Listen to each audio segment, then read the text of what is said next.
After the success of SpongeBob's Battle for Bikini Bottom, Nickelodeon wanted to do something different. So they thought maybe, hey, let's get into the party game genre. And in 2005, they actually made SpongeBob Lights Camera Pants, and it was magnificent. Maybe my nostalgia glass is too tight, but I thought it was pretty darn good. It would be a lie to say that I don't have any sentimental attachment to the game. Even the reviews for this game were questionable. But when I recorded the gameplay just now, I felt happy. I get to reminisce the simpler times of being a kid and not having responsibilities. That sense of nostalgia was just pleasant, cause now I just wake up into an existential dread. Well, before I get more melodramatic, let's see the minigames. Okay, first up is Surf Resc-Goo or Surf Rescue. You're literally fishing for garbage in the Goo Lagoon. In this one, you just have to adjust your power to match with the distance, and it's indicated by the flags. The garbage that are further away will give you more points. It also has an aim assist mechanic. The mechanic itself is pretty inconsistent, and there's not much else to it, so I'm just gonna give it a C tier. Next up is Loot Scootin. This one is a risk versus reward type of minigame. You have to steal the Flying Dutchman's booty while the ship is rocking, and you have to balance the gold. You can carry as much as 10 gold with you. It's also harder to balance your character while carrying more gold. And there's also these cannonballs, and the Flying Dutchman will occasionally poke his fingers into his booty. And it sucks when you're about to collect the treasure and then you fall over. It rewards skilled player and it rewards player for being brave. Easily an S tier. This one is the racing minigame. There's something off with this minigame though. SpongeBob is actually driving a boatmobile. Anyways, the controls are great and responsive. There are oil slicks and speed boosts on the road, and I love how you can screw over other players, such as hitting them out of the speed boost. The oil slicks will actually make your car more slippery, but they can also help you in certain situations.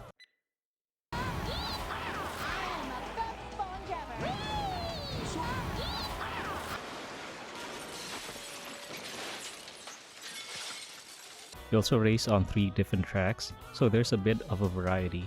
And I think this one is an A tier.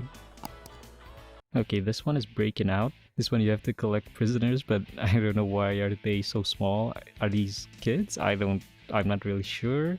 You'll also have to dodge spotlights, or else you'll be sent to your own tiny jail.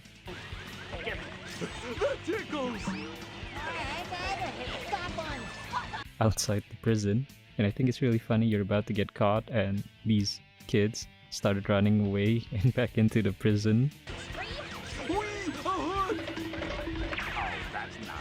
You can also punch other players to stun them, and you can also screw them over to get caught by the spotlight. This is easily an S tier. Next up is Beats Me. It's a classic match the rhythm game, but in the hardest difficulty you have to be extremely precise. I also like how each the character has their own unique instruments. For example, SpongeBob has some type of drum, and Squidward is using maracas.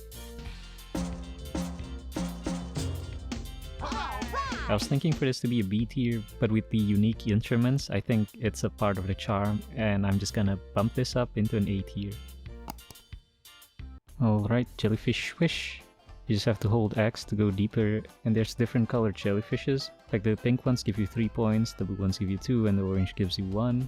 The jellyfish's swim pattern is also slow and predictable, which doesn't really give much of a challenge. Maybe if there were obstacles for the players to dodge, it could be more challenging. Other than that, there's nothing special. C tier. Inflatable Pants. Oh, I love this one. This is actually based on Patrick's idea in one of the earlier episodes. Definitely not the other kind of inflation. Or maybe it actually is. I don't know. Maybe this particular minigame inspired the whole inflation shebang in the coming decades. Moving on.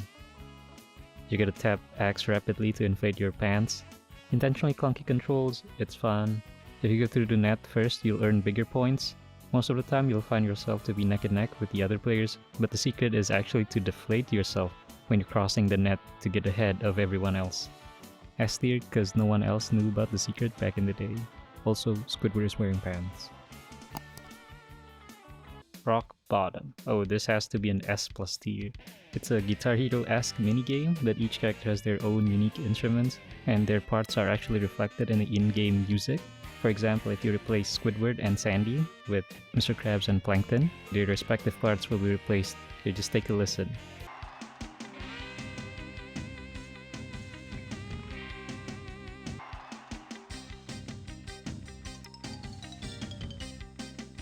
You also have these solo acts, which doesn't actually give you extra points, but it just goes so friggin' hard.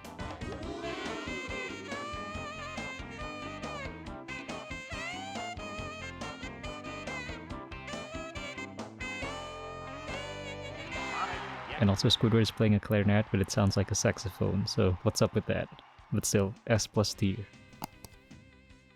Okay, this one's the bike game, or the unicycle game. You just have to do these tricks while in mid-air. There's like ramps that you can use. There are 3 tricks to choose from, with the slower tricks giving more points. However, you have to stick the landing, otherwise you'll get no points at all. They can also be combined into a combo, which will give higher points, but the combos themselves are only limited to 2 tricks. You just end up using the slowest trick twice each jump, because that's the one giving the highest points. It just gets repetitive after a while. I think it's fun for the first 2 minutes. B tier. Wait and see. This one is a team game. You have to collect the correct weight according to their color, which are scattered on the ground. After attaching the weights to the lifter, you have to do a QTE.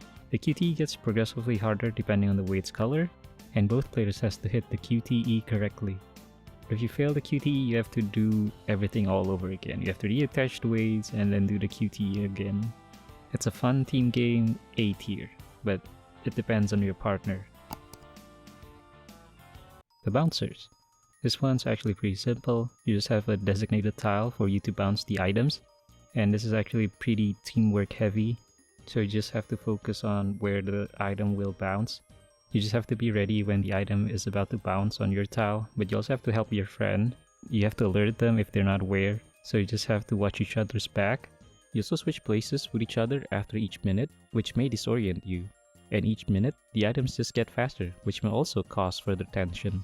This is a pretty fun team game, but there's nothing much else to it, so B tier. Jellyfish Jamboree. I hope I said Jamboree right? You have to catch the jellyfishes and then shoot them to your milker. You get a bonus point if you manage to shoot 5 jellyfishes into your milker, but you can also accidentally shoot it to someone else's milker. It's not fun when you mess up, but it's always fun when someone else mess up.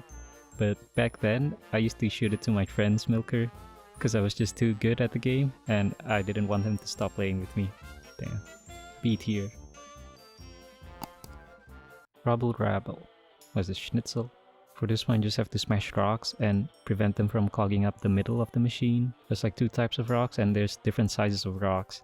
Like the blue rocks, you need more hits before you can break them down, and then you get the points when the tiny rocks are collected in the middle. I love how Mrs. Puff is just watching you from the distance. You know she's a criminal. You also have to avoid these poop rocks, or else you'll be stunned for a while. It gets harder as the time progresses. Like the conveyor belt gets faster. This is a team game, so you just have to coordinate with your friend to prevent the blockage. I think this would be a B tier. Flingin Swingin. This one is actually a pretty good team game. You're basically attached with each other and you have to light up all the pegs by touching them. You can pull off crazy moves when you have a good partner, but sadly I'm playing with a CPU. You really need to have a good coordination and communication with your partner, so I wouldn't recommend playing this with a CPU. You can also help your friend swing faster if you synchronize your analog movement with your partners. It just feels great when you're actually in sync with your partner, so I would give this an A tier. Rope Burn. Now this is a team game, but each team member actually has a different objective. The first team member's goal is to climb up a building while avoiding the windows while switching between 2 available ropes. The other team member's job is to help the climber by placing batteries, which activates the rope reels. The reels actually act as a boost for the climbers. Communication and coordination for this team game is actually minimum, since each player has their own objectives. The only communication is probably when you have a same colored battery slot. All in all, this is an A tier. Order Up? Now this one is actually pretty special, since you get to become an actual Krusty Krab employee. The team mechanic is similar to Rope Burn, meaning you have 2 different objectives. One player acts as a fry cook, while the other acts as a waiter. You also get to switch places after the halftime, so you don't have to fight with your friend on who gets to be the fry cook. I don't know, I just loved being a fry cook back then.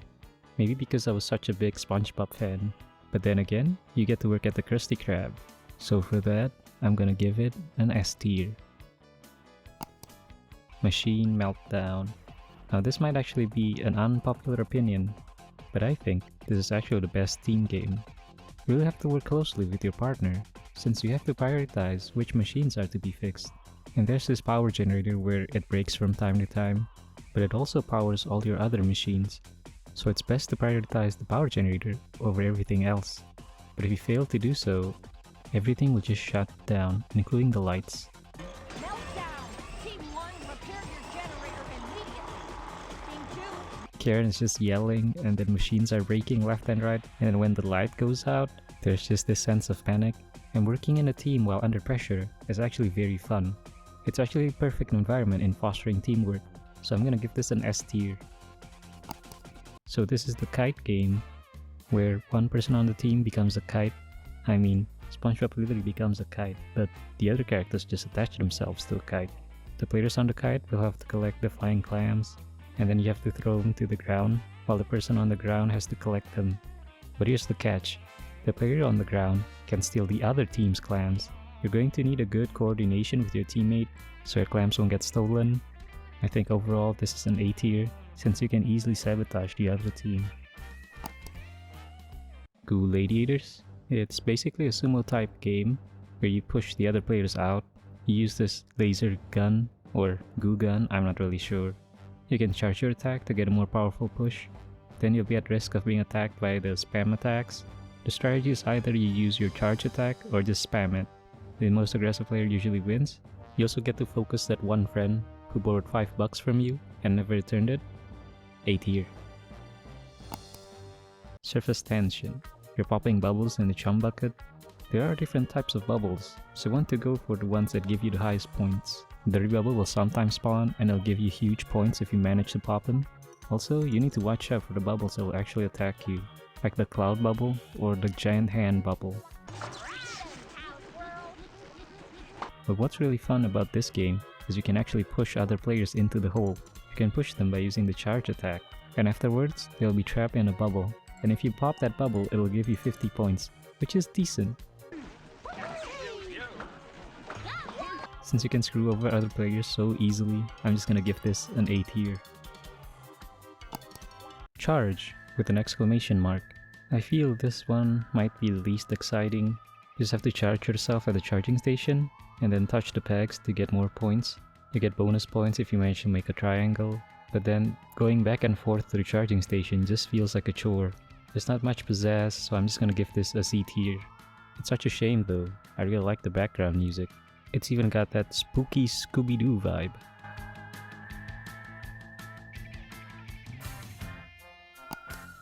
Blistering Barnacles. Oh, this one's actually pretty good. You need to scrape off the barnacles off the building, but they'll spawn at different heights, so you need to navigate up or down. But each player only gets to control their side of the lift. So that bucket where you use to collect the barnacles will easily slide depending on how you tilt your lift. So you have to maintain a balance on that lift, because if it hits the edge of the lift hard enough, you'll actually lose points. So while you're navigating up or down, you need to pay attention to your bucket. The real challenge is you have to be in sync with your partner, and it really forces you to work together. So I'm gonna give this an S tier. The Tide Piper. This is a team game where one person has to color jellyfish, while the other has to catch them. You color the jellyfishes with your, clarinet, or pipe I guess, as the title suggests. Only after they are colored, your team can catch them. Then you need to store the jellyfishes in your cage. You can also attack other players with your clarinet, and it will actually stun them. And if they have a jellyfish in their net, you'll force the jellyfish out of their nets. that's gonna hurt tomorrow. Also watch out for a giant jellyfish, because it will actually zap you. It's quite a simple minigame, but it's really fun that you get to actively attack the other team, so I'm just gonna give this an A tier. Hook, Line, and Cheddar. Now this one is based on the Hooky episode, where Frederick is just devouring the cheese. But contrary to the title, you don't want to go for the cheese in this minigame. you want to go for the wedgies. You can perform wedgies by letting go of the hook when someone is above you, but I don't know what's the case for Squidward, because he's not wearing pants. Anyways, you can actually get multiple wedgies with one hook if more than one player is lining up above you. So for this one, just don't go for the cheese. The cheese is just bait, and when you're approaching the minefield, just go for the golden hook. It'll give you invulnerability. And afterwards, just do a wedgie, because everyone else is usually lined up. There's multiple strategies to win this minigame, so for that I'm gonna give this an S tier. Next up is Flippin Out. For this one, just be a fry cook in the Krusty Krab, and you prepare Krabby Patties in the most inefficient way. You just toss them to your partner across the room. I don't think it's a very good business practice, but that's Mr. Krab's problem. You need to toss them to your partner as fast as you can, or else it'll actually be burnt, and you're not gonna get any points. You also have to be careful for the nasty patties. Or I think this is Plankton's robot Krabby Patty, I'm not really sure. But it looks green and nasty. For this one, you just need to give your partner the heads up, especially if you mess up so they can dodge the nasty patty. For a team game, I think this is pretty fun. It does get faster each minute, so it gets pretty intense. Even though it's very good, but it's just tossing and catching Krabby Patties. A tier. Oh, now this one is infamous. This is the 3% tiebreaker minigame. It's not that often that you would get a 3% tiebreaker, so this minigame is actually pretty rare if you haven't unlocked it. All you have to do is to match your lights with the machine's lights, but it's completely luck based. It's all RNG. Back then, I convinced my friends that there was actually a secret to win this minigame, but there was no secret, it was just pure randomness. Originally I was going to give this a D tier, but I think it's pretty fun to gaslight your friends, so I'm gonna give this a C tier. Ah, the classic rock, paper, scissors. Now this minigame is actually supposed to be a 2% tiebreaker. It's not completely RNG if you're playing with your friends. You can do like some crazy mind tricks. I love how the announcer voice actually changes depending on the characters.